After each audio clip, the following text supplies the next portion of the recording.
ನಾವು ಮಕ್ಕಳು ಮಾತು ಕೇಳ್ತಾ ಇಲ್ಲ ಅನ್ನೋದು ಇವತ್ತು ಬಹಳಷ್ಟು ಮಂದಿಯಲ್ಲಿ ಒಂದು ಸಮಸ್ಯೆ ಆಗ್ಬಿಟ್ಟಿದೆ. ಯಾವ ಮಕ್ಕಳು ಹೇಳಿದ ಮಾತು ಕೇಳೋದಿಲ್ಲ ಅಂತ ಹೇಳಿ. ಎಲ್ಲ ಮಕ್ಕಳು ಸಾಧಾರಣವಾಗಿ ಇವತ್ತು ಹಾಗೆ ಆಗ್ತಾ ಇದ್ದಾರೆ.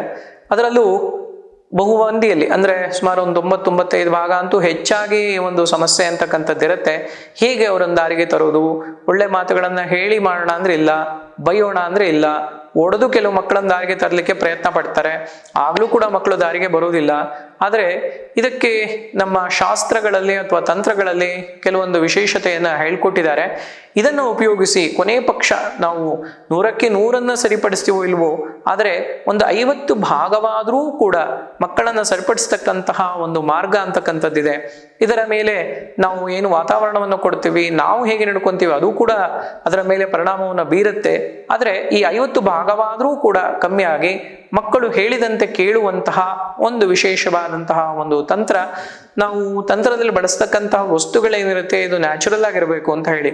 ಈಗ ನಾನು ಇಲ್ಲಿ ಇದಕ್ಕೆ ಜೇನುತುಪ್ಪವನ್ನು ನಿಮಗೆ ತಿಳಿಸ್ತಾ ಇದ್ದೇನೆ. ಜೇನುತುಪ್ಪ ಶುದ್ಧವಾಗಿದ್ದಷ್ಟು ಒಳ್ಳೆಯದು ಅಂತ ಹೇಳಿ ಅದಕ್ಕೆ ಜೇನುತುಪ್ಪವನ್ನು ತೆಗೆದುಕೊಂಡು ಸಾಧ್ಯವಾದಲ್ಲಿ ಸುಬ್ರಹ್ಮಣ್ಯ ಸ್ವಾಮಿಯ ದೇವಸ್ಥಾನದಲ್ಲಿ ಅಭಿಷೇಕವನ್ನ ಮಂಗಳವಾರ ದಿವಸ ಮಾಡಿಸ್ಬೇಕು. ಮಂಗಳವಾರ ದಿವಸ ಶುದ್ಧವಾಗಿರ್ತಕ್ಕಂಥ ಜೇನುತುಪ್ಪವನ್ನ ಸುಬ್ರಹ್ಮಣ್ಯನಿಗೆ ಅಭಿಷೇಕವನ್ನ ಮಾಡಿಸಿ ಅದರ ಪ್ರಸಾದವನ್ನ ನೀವು ಪುನಃ ತೆಗೆದುಕೊಂಡು ಬರಬೇಕು. ನೀವು 1 ಲೀಟರ್ ಕೊಟ್ಟರೆ ಒಂದು ಅರ್ಧ ಲೀಟರ್ ಅಷ್ಟಾದ್ರೂ ನಿಮಗೆ ಪುನಃ ವಾಪಸ್ಸು ಆ ಜೇನುತುಪ್ಪ ಸಿಗುತ್ತೆ. ಆ ಪ್ರಸಾದವನ್ನ, ಅಭಿಷೇಕವಾದಂಥ ಪ್ರಸಾದವನ್ನ ಮನೆಗೆ ತಂದು ಇಟ್ಕೊಳ್ಳುವಂಥದ್ದು.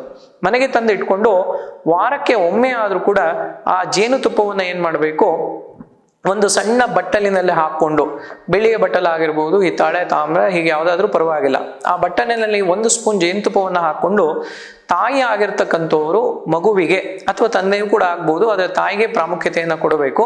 ತಾಯಿ ಆಗಿರ್ತಕ್ಕಂಥವ್ರು ತೋರು ಬೆರಳು ಏನಿರುತ್ತೆ, ನಮ್ಮ ಇಂಡೆಕ್ಸ್ ಫಿಂಗರ್ ಅಂತ ಹೇಳ್ತೀವಿ, ತೋರು ಬೆರಳು, ಈ ತೋರು ಬೆರಳಿನಿಂದ ಮಗುವಿಗೆ ಏನೇನು ಆಗಬೇಕು ಅಂತ ಇದೆ ಒಳ್ಳೆಯದು, ಆ ಒಳ್ಳೆಯ ವಿಶಸ್ಸನ್ನ, ಒಳ್ಳೆಯ ಆಶೀರ್ವಾದವನ್ನ ಮಾಡ್ತಾ ಆ ಜೇನುತುಪ್ಪವನ್ನ ಹೀಗೆ ಪ್ರದಕ್ಷಿಣಾಕಾರವಾಗಿ ಆ ಜೇನುತುಪ್ಪದ ಮೇಲೆ ಬೆರಳನ್ನ ಹೀಗೆ ಆಡಿಸ್ತಾ ಹೋಗ್ಬೇಕು. ಸುಮಾರು ಒಂದು 1 ನಿಮಿಷ ಕಾಲ ಅಥವಾ 2 ನಿಮಿಷಗಳ ಕಾಲ ನೀವೇನೇನು ಮಗುವಿಗೆ ಆಗಬೇಕು, ಮಗುವಿನ ಆರೋಗ್ಯ ಇರ್ಬೋದು, ವಿದ್ಯಾಭ್ಯಾಸ ಇರ್ಬೋದು, ಹೇಳಿದ ಮಾತು ಕೇಳ್ತಾ ಇಲ್ಲ ಅಥವಾ ಬೇರೆ ಏನೋ ತೊಂದರೆಗಳಿರ್ಬೋದು, ಅನಾರೋಗ್ಯಗಳಿರ್ಬೋದು, ಹೀಗೆ ಏನೇ ಸಮಸ್ಯೆಗಳಿದ್ರು ಕೂಡ ಅದನ್ನ ಹೇಳ್ತಾ ಆ ಜೇನುತುಪ್ಪವನ್ನ ಈ ರೀತಿಯಲ್ಲಿ ತಿರುಗಿಸ್ತಾ ಅದನ್ನ ಹಸಿಯ ಪದಾರ್ಥವಾಗಿರ್ತಕ್ಕಂಥ, ಅದನ್ನ ಹಸಿಯಾದಂತಹ ಹಾಲಿನಲ್ಲಿ ಆಗ್ಬೋದು ಅಥವಾ ಹಣ್ಣುಗಳಿಂದ ಮಾಡಿರ್ತಕ್ಕಂತಹ ಪಂಚಾಮೃತ ಆಗ್ಬೋದು ಅಥವಾ ಜ್ಯೂಸಲ್ಲಿ ಇರ್ಬೋದು, ಹೀಗೆ ಹಸಿಯಾಗಿರ್ತಕ್ಕಂಥ ಅಂದ್ರೆ ಬಿಸಿ ಮಾಡದಲೇ ಇರ್ತಕ್ಕಂತಹ ಒಂದು ಪದಾರ್ಥದ ಜೊತೆಯಲ್ಲೇ ಮಕ್ಕಳಿಗೆ ಕೊಟ್ಟಾಗ ಆ ಒಂದು ಮಗುವಿನಲ್ಲಿ ಅನೇಕ ಬದಲಾವಣೆಗಳನ್ನ ನೋಡ್ಬೋದು. ಇನ್ನು ವಾರಕ್ಕೊಮ್ಮೆ ಆದ್ರೂ ಮಾಡ್ಬೋದು. ಇಲ್ಲ ನಿಮಗೆ ಸ್ವಲ್ಪ ಅವಕಾಶ ಸಮಯ ಎಲ್ಲ ಇದೆ ಅಂದ್ರೆ ಪ್ರತಿನಿತ್ಯ ಮಾಡ್ತೀರಾ ಅಂದ್ರೂ ಏನು ತಪ್ಪೇನಿಲ್ಲ, ಪ್ರತಿನಿತ್ಯವೂ ಕೂಡ ಮಾಡಬಹುದು. ಕೊನೆಯ ಪಕ್ಷ ವಾರಕ್ಕೆ ಒಮ್ಮೆ ಆದ್ರೂ ಕೂಡ, ಅದು ಮಂಗಳವಾರಗಳಲ್ಲಿ, ಗುರುವಾರದಲ್ಲಿ ಅಥವಾ ಭಾನುವಾರದಲ್ಲಿ ಈ ಒಂದು ಸರಳವಾಗಿರ್ತಕ್ಕಂಥ ತಂತ್ರವನ್ನ ಯಾರು ಉಪಯೋಗಿಸಿ ಈ ಒಂದು ಕಾರ್ಯವನ್ನು ಮಾಡ್ತಾರೆ, ಈ ಬೆರಳಿಗೂ ಒಂದು ವಿಶೇಷ ಅರ್ಥ ಇದೆ. ಇದನ್ನ ಗುರುಪರ್ವ ಅಂತ ಹೇಳಿ ಕರಿತೇವೆ. ಮತ್ತು ಇದು ಮಾರ್ಗದರ್ಶನ ಮಾಡ್ತಕ್ಕಂಥ ಬೆರಳು. ಯಾರಿಗಾದ್ರೂ ಹೇಳ್ಬೇಕಾದ್ರೆ ಅಲ್ಲಿಗೆ ಹೋಗು, ಅತ್ತೋಗು, ಹೀಗೆ ಮಾಡು, ಹೀಗೆ ಹೀಗೆ ಅಂತ ಈ ಬೆರಳನ್ನ ತೋರಿಸಿಯೇ ನಾವೆಲ್ಲವನ್ನ ಹೇಳ್ತಾ ಇರ್ತೇವೆ. ಹಾಗಾಗಿ ಗುರು ಮಾರ್ಗದರ್ಶಕವಾಗಿರ್ತಕ್ಕಂಥ ಗ್ರಹ.